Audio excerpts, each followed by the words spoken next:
Bonjour à tous, bienvenue sur la chaîne de Brice Leroy du bricolage. Abonnez-vous, likez, partagez si vous avez aimé, laissez un commentaire si vous en avez, j'y répondrai avec plaisir. Aujourd'hui, je vais vous parler d'une clé de Ford Fiesta. Donc, comment changer la pile d'une clé de Ford Fiesta? C'est une Ford Fiesta de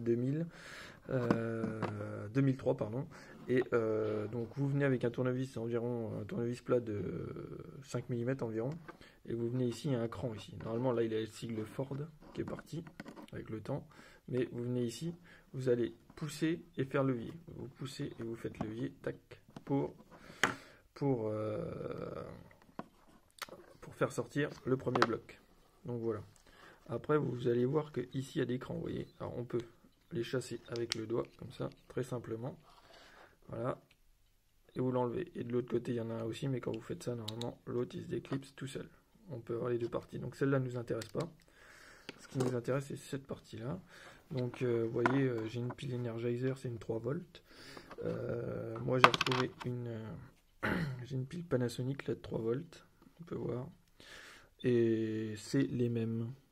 Visiblement, c'est une CR2032 et l'autre, là, c'est une CR2032 aussi. Donc, c'est la bonne. Donc, la marque ne change pas, c'est juste bien le modèle qu'il faut. Donc là, vous allez venir faire levier ici pour faire sortir celle-là. Voilà. Donc après je vais venir quand même regarder. Voilà, le code, le modèle est le même. Donc là, l'Energizer c'est poubelle. Enfin c'est poubelle, c'est dans un container spécial. Vous trouvez ça souvent dans les supermarchés pour éviter de les mettre à la poubelle. Et donc là, on va venir poser la Panasonic. Là c'est très simple. Vous avez juste à pousser avec le pouce. Tac, terminé. Vous poussez très bien et ça s'enclenche tout seul. Donc après, on remonte la clé comme ça, vous voyez. Bon, c'est bien sûr vous n'allez pas la remonter comme ça, vous la remontez bien comme ça.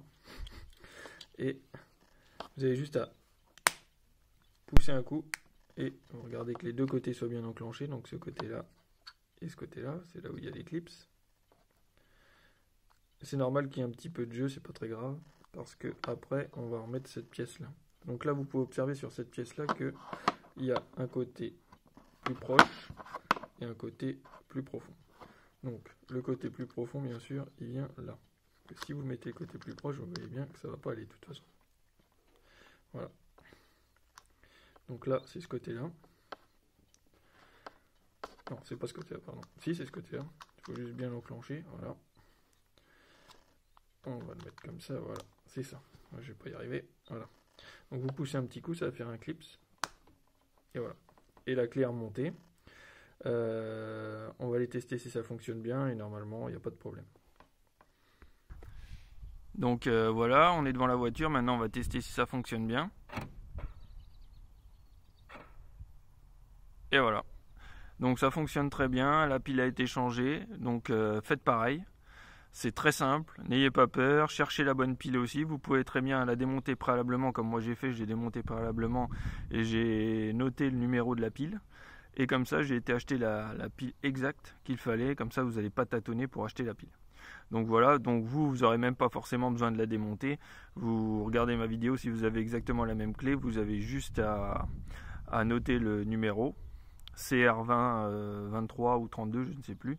Vous regardez la vidéo et vous avez juste à noter le numéro si vous avez exactement la même clé. Sinon, si vous en avez une autre, ben, le mieux c'est de démonter, comme ça vous regardez exactement la même pile que vous avez. Donc je vous dis à plus tard dans une prochaine vidéo. Au revoir.